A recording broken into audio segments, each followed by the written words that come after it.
Bonjour à tous. Voilà, donc ravi d'être là. Donc juste un petit mot. Ok, donc merci donc aux organisations donc pour cette initiative. Ok, Emerging Mediterraneans. Ok, Marseille, Casablanca, la Startup Factory.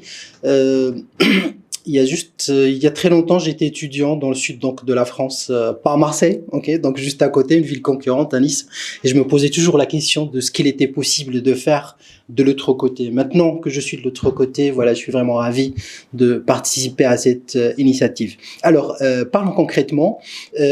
Comment présenter son produit en conjuguant habilement fonctionnalité produit et customer journey. Ok, c'est un titre un petit peu plus complexe, mais là, on va simplifier donc les choses. Alors, l'idée essentielle, c'est quoi? Donc, vous avez entendu parler donc de ce mot, peut-être vous l'avez déjà testé. Customer journey, ok, ou donc littéralement donc en français donc le voyage, ok, donc le voyage donc du consommateur, ok, cette idée du voyage, vous partez d'un endroit et puis vous arrivez à un autre et entre temps il se passe donc des choses, ok, des aventures, de très belles et de moins belles donc choses. Alors une chose donc très importante sur laquelle je voudrais vraiment que vous y pensiez. Donc aujourd'hui, vous présentez tous donc des projets, donc vous êtes une start-up et vous avez passé beaucoup de temps sur votre produit.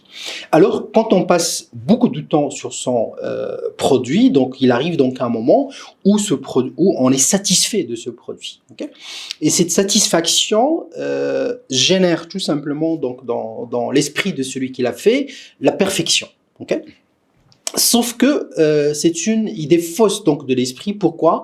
Parce que par définition, il n'y a pas de produit parfait. Okay, alors regardez ce que je vous projette ici. Donc c'est voilà, c'est l'iPhone. Ok, c'est le donc pourquoi l'iPhone? Parce que c'est le premier smartphone dans l'histoire de la téléphonie. C'est une innovation radicale, ok, qui a tracé le monde d'avant et d'après, qui a ouvert bien sûr tout l'écosystème donc du smartphone. Alors maintenant, revenons au premier iPhone, l'iPhone 1. Okay, donc l'iPhone 1, quand il est sorti donc sur le marché, c'était le produit le plus parfait en téléphonie. Okay, mais pour ceux qui l'ont conçu, il était imparfait. Bien sûr, pour la presse, pour les utilisateurs, c'était un truc géant, on rentrait pour la première fois dans la téléphonie, mais pour les concepteurs, les designers, d'où l'idée du design thinking, ok, comment pense donc un designer, ils voyaient ça comme un prototype, ok, qu'ils allaient travailler pour générer le 2. Et une fois que le 2 il est sorti, c'est de la même donc histoire. Et ainsi de suite. Et là, on arrive aujourd'hui à la 12e donc version. Donc vous devez, donc si vous avez un produit quelconque, ok, donc aujourd'hui, dites-vous bien une chose, c'est votre iPhone 1 et il faudra avoir la capacité de l'emmener jusqu'au 12. Okay, comment est-ce que vous allez partir du... Bien sûr, vous n'allez pas faire ça, voilà, comme Apple, ok. Donc le rythme c'est un par an, donc ça fait voilà à peu près donc 12 ans, ok, d'iPhone. Donc d'une certaine façon, tout dépend de votre produit, ok. Donc il a toujours une marge de perfectionnement, de correction, donc d'amélioration. Maintenant, comment est-ce que vous allez générer cette amélioration, cette imperfection? Eh bien, avec ce qu'on appelle le Customer donc, Journey. Alors, le Customer Journey, il existe donc 5 étapes. La première, c'est le awareness, c'est-à-dire que les consommateurs, tout simplement, vont s'intéresser donc à votre produit. Comment? Par des public relations, par des... Donc ici, on peut imaginer que c'est vous qui faites votre marketing ou bien il y a marketing qui se fait autour de votre produit ou service. Par exemple, vous êtes sur la fintech, eh bien, il y a des radios, des TV qui parlent de la fintech d'une façon générale, voire donc des concurrents, ok, qui présentent le produit ou le service. Et là, dans cette phase-là, le word of mouth, ok, qu'est-ce qui se passe? Online ads, les emails, PPC, les social ads, eh bien, il y a un phénomène d'awareness, ok, de prise de conscience de votre produit et ce service. Et le consommateur, c'est-à-dire le consommateur, c'est aussi vous et moi, une fois qu'on prend connaissance de l'information par rapport à quelque chose qui nous intéresse, on bouge et on va vers la deuxième étape qui est la consideration. Et ici, on s'intéresse, c'est-à-dire on va lire les reviewing, on va lire les blogs, on va s'intéresser à ce qu'on dit sur votre produit et le service, on va s'intéresser aux médias. Et là, ok, c'est ici, voilà, que des jeux, on va dire, des algorithmes vont identifier que vous vous intéressez vraiment à quelque chose et vous allez recevoir sur votre Gmail, donc comme par hasard, bien sûr, donc un mail qui donne donc des éléments sur vos recherches et ainsi de suite. Et puis après, on passe, donc là, la décision est prise, donc le consommateur passe à la phase e-commerce store, où là, il rentre dans le purchase, ok, à travers un website. Vous voyez, c'est juste 3 petits points verts, ok, pourquoi? Parce que c'est une étape très courte, l'action d'achat, ok, l'intention d'achat, et puis l'achat donc en lui-même. Et là, donc justement, quand vous avez réalisé donc l'achat, c'est là que des choses vont se passer, ok. Pourquoi? Parce que si c'est un one-shot, ce n'est pas intéressant, à moins que vous soyez dans des secteurs qui fonctionnent vraiment en one-shot, comme l'immobilier. Ici, ce que vous devez rechercher, c'est cette rétention. Okay? Et donc, cette rétention, donc, elle passe avec, bien sûr, tout ce qui est service, donc après-vente, tout ce qui est défense de votre consommateur, tout ce qui est satisfaction, donc post-achat. Et à la fin, donc, quand ceci est réussi, eh bien, votre consommateur devient votre avocat advocacy, ok? Il va être sensible à vos promotions, il va les partager, il va parler donc de vous sur ses blogs, il va parler dans les social networks, ok? Et parfois bien on va le retrouver donc intégré son avis dans des newsletters, etc. Alors comment est-ce qu'on passe de awareness à l'advocacy? Eh bien, c'est tout ce qui se passe, ok, dans ces étapes-là. Vous ne devez pas le voir comme des choses, comment dire, opérationnelles, routinières. Non, tout ce qui se passe à l'intérieur de ces petits points, ce sont des insights que vous devez comprendre pour pouvoir injecter cela dans votre produit pour qu'il passe, ok, du 1 à la version 1, à la version 2, à la version 3, donc etc. Okay? Donc toutes ces informations-là, il faut les prendre, les analyser. Ok, donc donc les séparer, donc les classer et vous poser donc la question comment est-ce qu'ils peuvent encore développer mon produit ou service? Parce que l'erreur donc qui est faite la plupart du temps, donc on le voit avec des start-upers, c'est que tout simplement, comme je vous l'ai dit, donc bien sûr, donc l'effort il est intense. Vous-même vous avez fait donc un effort intense et quand on a fait donc un effort intense, eh bien on pense que c'est parfait, mais ce n'est jamais parfait. Ça peut se transformer en quelque chose d'autre. Ok, il y a aussi donc des produits qui se transforment. Ok, donc on commence par un service au client en B2C, puis s'aperçoit que le produit l'intéresse beaucoup plus le B2B que le B2C. Ok, on met cette caractéristique-là dans le produit, ce feature, et on s'aperçoit que non, que finalement c'est un autre feature donc qui intéresse donc le consommateur. Donc ainsi donc de suite. Ok. Et donc ces éléments-là viennent de cette écoute de votre je dirais pas votre consommateur, mais tout l'écosystème, tout ce qui se dit donc autour de votre produit devient donc intéressant. Et c'est à ce moment-là qu'on arrive à l'idée de l'expérience. Donc vous voyez, donc même si ce mot donc aujourd'hui est galvaudé, ok, donc c'est donc l'experience, ok, c'est ce qui veut dire que on est voilà dans cette société d'opulence, si je puis dire.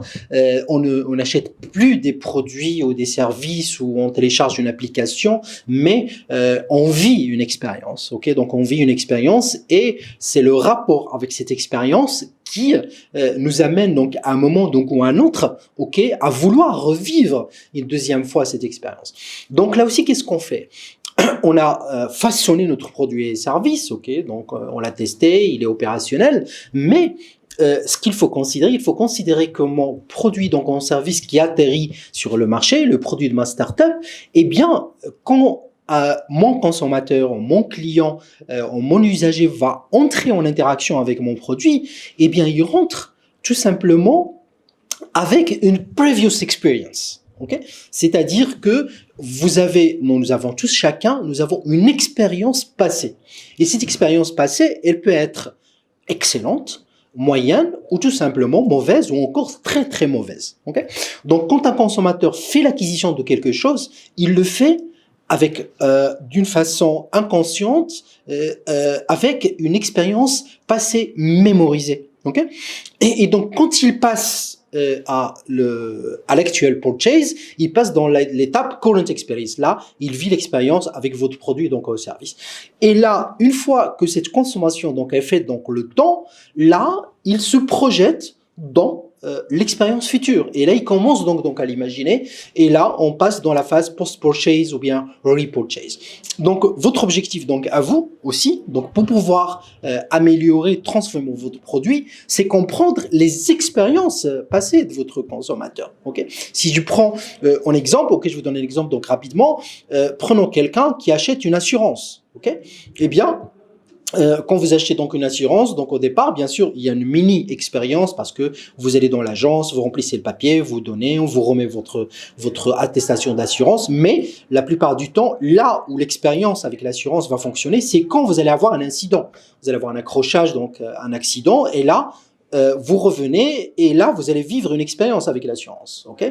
Donc, cette expérience, par exemple, quelqu'un peut dire, tiens, le jour où il a eu un accident, il est allé, eh bien, on lui a dit, attends 3 heures, puis à la fin, sa voiture, il devait la déposer au garage. Quand il est allé la récupérer au garage, on lui a dit, attends, l'assurance ne m'a pas encore payé. Et là, vous appelez l'assurance depuis le garage, puis l'assurance dit, ok, très bien, avancez vous-même l'argent, puis passez-vous nous rembourser, par exemple. Ok. Eh bien, une fois que ce dossier est clos, pour celui qui a acheté cette assurance-là, il vient de vivre, bien sûr, l'entreprise assurance a fonctionné parce que légalement, elle a fait ce qu'il fallait, puis sa voiture est réparée, mais il garde en mémoire cette mauvaise expérience. Donc, au moment où il va renouveler son assurance, il va dire, attends, il va se remémorer tout ça. Puis il se dit, attends, j'ai eu un accident, j'ai dû avancer l'argent, ce n'est pas bon, je vais aller vers une deuxième assurance. Et là, il passe vers le current experience. Ok. Et là, il va arriver, peut-être qu'il va vivre donc la même histoire, mais justement, le traitement de son dossier va être fluide. Ok, c'est-à-dire quelqu'un va peut-être venir prendre donc sa voiture, s'en occuper, la lui ramener, ne s'occuper donc de rien. Et là, il est très content de cette assurance-là. Et là, il se projette dans future experience. Il dit tiens, c'est très bien. Je vais peut-être acheter une assurance. Je vais peut-être prendre l'assurance de ma maison là-bas, l'assurance pour mes enfants, ou bien acheter d'autres produits et services parce qu'il se dit voilà quoi qu'il arrive, je vivrai toujours donc une excellente expérience. Ok, donc voici ce qu'on peut dire donc de comment l'expérience consommation, comment donc le awareness ou le customer journey peut tout simplement donc interagir avec votre produit donc service et le faire donc développer. Ok, je vois donc des mains qui se lèvent. Ce que je voudrais donc tout de suite, on va prendre donc, je voudrais que donc prendre un exemple concret, voilà, tout simplement, voir quelles sont la façon avec laquelle donc un produit donc en service peut être transformé grâce à ça. Alors je vais demander donc à quelqu'un, voilà donc un volontaire, de me définir, mais vraiment parce qu'on n'a pas beaucoup de temps, de commencer tout de suite par en une phrase, sujet, verbe, complément, de me dire ce que c'est que son produit en service, et on voit ensemble comment est-ce que ceci peut s'adapter. Voilà, c'est à vous et merci pour votre attention.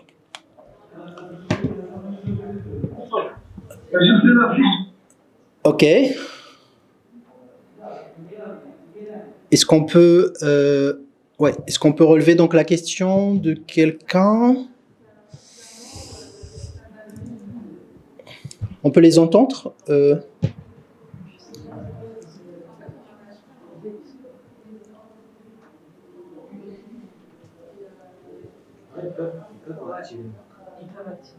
Ok.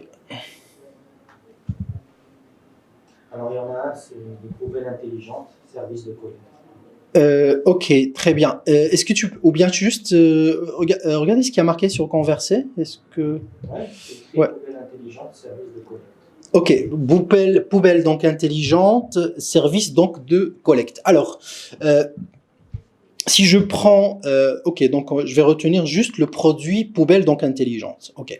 Alors poubelle intelligente, donc déjà si j'applique donc le modèle ok du customer donc journée, eh bien sur les poubelles donc intelligentes, je dois analyser qu'est-ce qui se dit en bouche à oreille, sur les radios, sur le public relations, les online ads, les emails, ok. Donc je dois analyser tout le discours qui se passe sur donc les poubelles donc intelligentes. Et après je vois comment est-ce que le consommateur donc s'intéresse donc à cela. Comment est-ce qu'il considère donc les poubelles donc intelligentes, ok.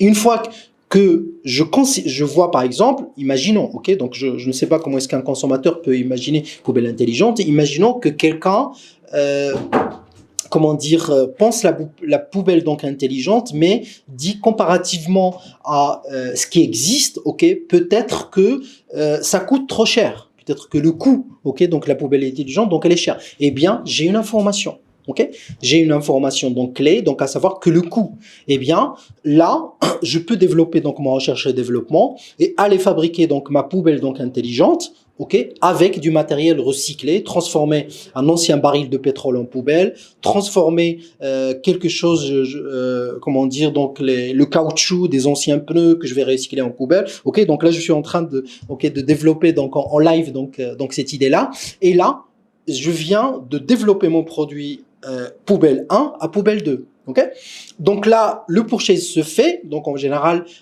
sauf dans les expériences donc directes, on apprend donc des choses du consommateur. Là, je vais essayer de voir comment et qu'est-ce qu'il va dire donc après. Okay, donc il a acheté donc la poubelle intelligente. Tiens, il va dire que par exemple, je ne sais pas, la batterie, ok, donc ne va pas très bien fonctionner, ou bien comment dire, le chargement de la poubelle, ou bien les données ne sont pas. Et là, j'ai encore donc des informations donc clés pour passer ma poubelle donc à la version 3.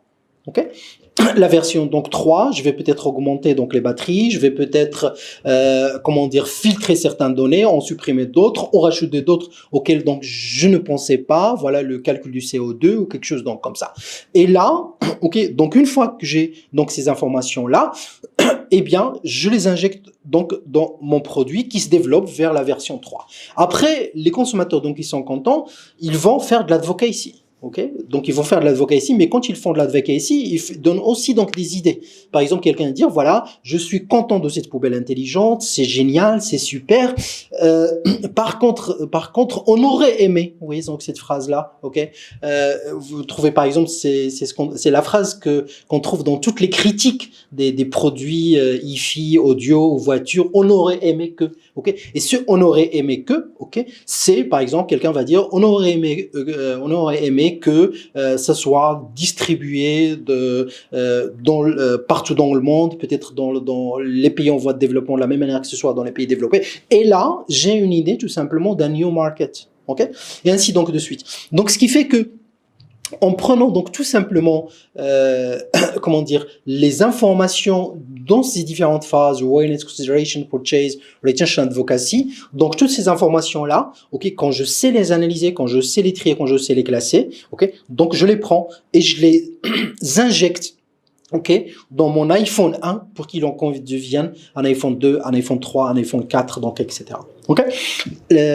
Et là aussi, donc si je l'applique donc ici aussi, voilà. Donc la previous experience, c'est quoi? Donc quelqu'un qui utilise donc une poubelle intelligente, c'est quelqu'un qui utilisait donc une poubelle, entre parenthèses, une dumb poubelle, donc je sais pas, une poubelle donc qui n'est pas donc intelligente. Eh bien, il a une expérience. Eh bien, cette expérience-là, ok. Donc je vois comment dire, ce qu'elle contient et je peux aussi en retenir donc d'informations. Ok, on va dire tiens, quelqu'un dans cette previous experience de poubelle donc non intelligente, eh bien il n'y avait pas de tri, il n'y avait pas donc de données, etc. Eh bien il faisait ça comme ça, puis là il découvre donc autre chose, ok, avec cette current experience, ok. Et puis après je le projette sur le future experience, ok, peut-être plus grand contenant, peut-être plus encore donc d'informations donc clés, peut-être le partage d'informations avec le gouvernement ou autre chose. Ok. Donc vous voyez, donc là encore une fois, ces informations vont transformer ma poubelle intelligente donc de la version 1 à la version 2 à la version 3.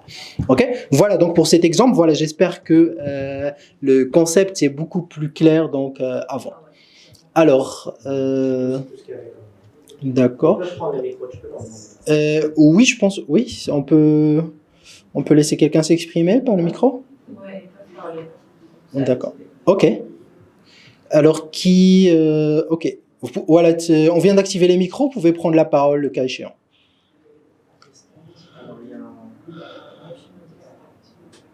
Il y a des mains qui sont levées. Ok, il y a Olfa, ok.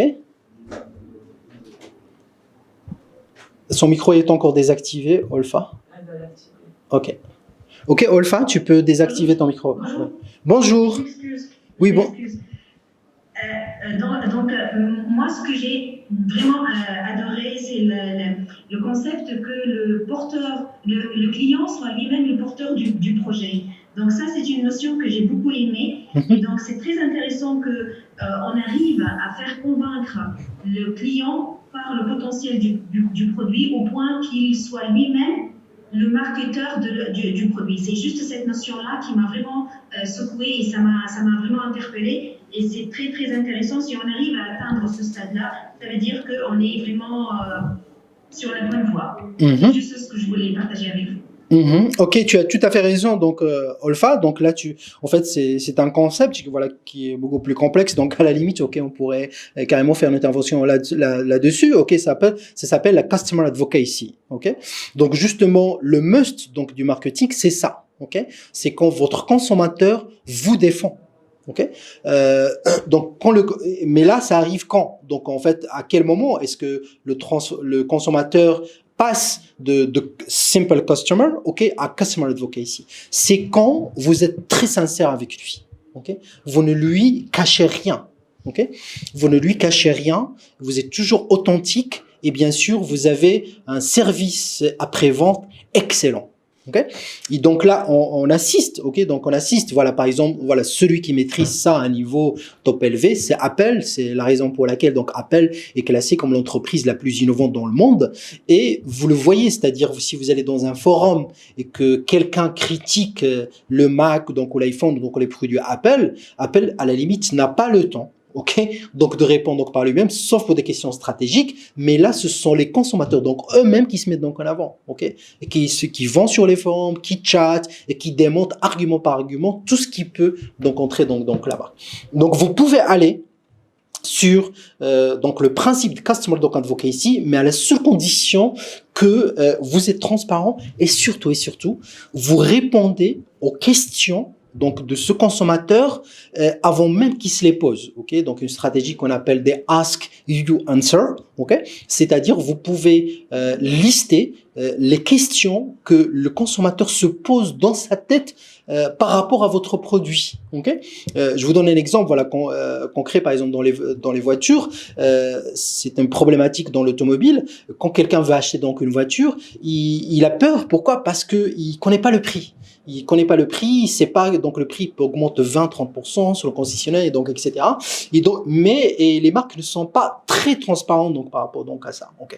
Mais si une marque donc arrive par exemple donc Tesla qui est transparent sur cette histoire, il n'y a pas de ristourne, il n'y a pas de option cachée etc. Donc c'est un bloc en note. Et bien donc à la fin donc une marque comme Tesla donc arrive dans le secteur d'automobile à avoir des customer donc advocacy. Okay.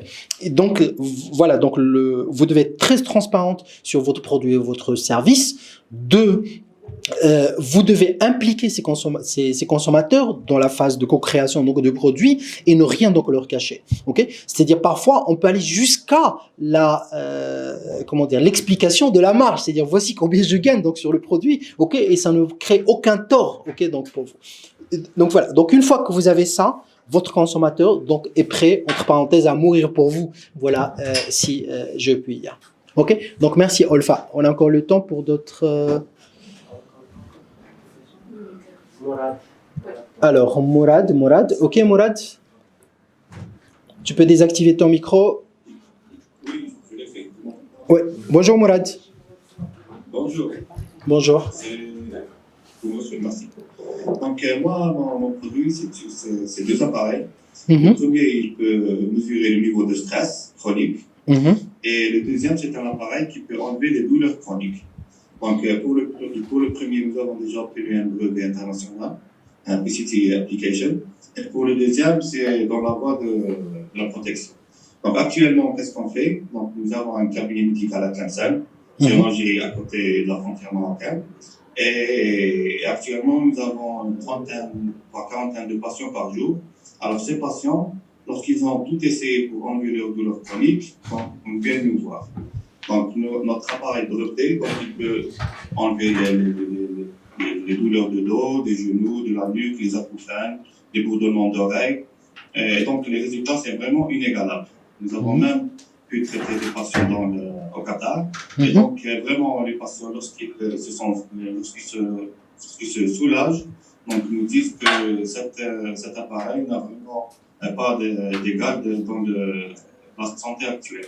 Mhm. Et donc, notre vision, c'est la santé publique, parce que les douleurs chroniques, c'est la santé publique. Mhm. Par contre, notre vision, on ne sait pas si on doit tout d'abord commencer dans un pays, donc dans ce cas l'Algérie, puis sortir vers l'international, Mhm. ou directement créer des partenaires, faire des partenariats et aller vers l'international. Ok. Voilà. Ok, très bien. Et donc là, et donc vous avez commencé la commercialisation de ces deux produits en même temps?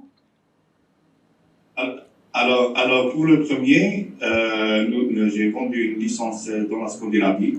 Ok. Donc, il y a une entreprise qui utilise ce brevet juste dans la Scandinavie.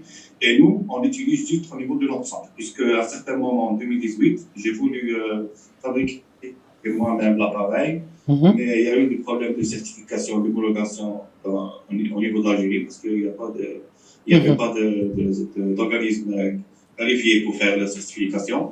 Donc, on s'est dit qu'on va l'utiliser sans le vendre, donc on va l'utiliser avec nos patients. Et c'est la même chose qui arrive avec le deuxième. C'est-à-dire Ok. que l'appareil, on l'utilise juste au niveau de notre centre. D'accord. On aimerait bien le fabriquer, vendre des licences ou vendre. D'accord. Ok, Mourad, vous êtes combien sur le projet dans la startup? Vous êtes combien? Bon, il y a un médecin, moi je suis un docteur en génie biomédical, il y a un designer web, il y a un programmeur et il y a une équipe de marketing. Ok, très bien. Alors là, comment dire, bien sûr, donc c'est mon avis personnel. Ok, donc je pense tout simplement donc à l'idée. Donc vous avez deux produits. Ok, donc la question est que si vous vous concentrez sur un seul produit, est-ce que vous irez plus vite? Ok, parce que là, la question, donc quand vous êtes quand vous êtes en mode startup, le temps joue toujours contre vous. Ok, bien sûr, il y a 24 heures dans une journée, vous pouvez pas rajouter une 25e heure. Ok, même si vous ne dormez pas. Donc l'idée donc d'avoir deux produits donc en parallèle, s'ils sont très très bien complémentaires. Quand je dis produits complémentaires, c'est la roue et la voiture, c'est le dentifrice et la brosse à dents. Ok. Donc si vous avez cette idée-là, ok, bien sûr, ok, même là, je peux me concentrer sur la brosse à dents sans aller sur le dentifrice et vice versa. Donc là, concentrez-vous. Moi, mon conseil, concentrez-vous sur un seul produit jusqu'à ce qu'il tienne. Ok. Et au moment donc qu'il tienne, ok, vous pouvez avoir après donc une gamme donc de produits. Ok. Inspirez-vous donc d'Apple. Ok. Donc Apple, si vous regardez donc l'iPhone. Ok, donc il y a des marques qui ont 36 000 modèles donc de téléphone. Ok, donc depuis ce n'est que récemment qu'il a l'iPhone Pro Max et tout. Donc il y a 2 ou 3. Donc c'est une gamme de produits très réduite. Ok, même sur les Mac. Ok, MacBook Pro, ok, donc il y en a 2, 3, l'iPad 2, etc. Donc ce qui fait, pourquoi est-ce que Apple, voilà, qui est géant, donc fait ça? Parce que tout simplement l'esprit humain doit avoir une capacité de focus. Ok, donc si vous êtes donc dès le départ, ok, sur de la multiplication des produits, vous perdez du temps et à la fin vous avez deux choses donc très moyennes en parallèle plutôt que d'avoir une seule chose donc excellente. Ok, donc déjà ça, donc le premier point.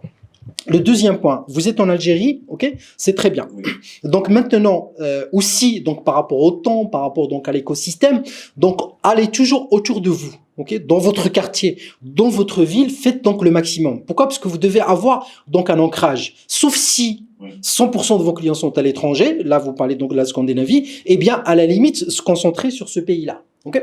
Donc, en fait, vous devez prendre la solution qui vous fait gagner du temps et qui vous fait économiser donc du temps, donc à l'argent, qui vous fait aller beaucoup plus vite que votre concurrent, donc par exemple. Okay. Donc là, faites le choix donc d'un produit. Ok, ça ne veut pas dire que vous donc l'éliminez. Ok. D'ailleurs, ok, encore une fois, je vous donne donc l'exemple donc d'Apple, ok, quand Steve Jobs donc a repris donc Apple fabriquait des imprimantes, fabriquait des logiciels, fabriquait des ordinateurs. Il a tracé Steve Jobs, quand il a repris donc Apple, il a tracé un carré. Il a dit voilà, il y a le Mac pour le bureau et le Mac portable. Tout le reste, ok, il a viré, il a supprimé. Okay, parce que vous ne pouvez pas vous concentrer sur tout donc à la fois. Donc concentrez-vous donc sur un seul produit. 2, identifiez là où vous êtes en mesure de vendre rapidement en quantité, en qualité. Okay, si ça se passe donc en Algérie, tant mieux. Si ça se passe pas en Algérie, ça se passe dans un pays scandinave, allez-y à fond donc sur le pays donc scandinave. Ok. Et puis appliquez le Customer Journey Experience. Ok. Observez quelle était la previous experience de vos consommateurs. Quelle est leur current experience et comment est-ce qu'ils se projettent ok dans le futur donc avec ces expériences là. Et là vous faites très vite donc la différence. Ok. Merci. Ok, voilà Mourad. Ok, au plaisir.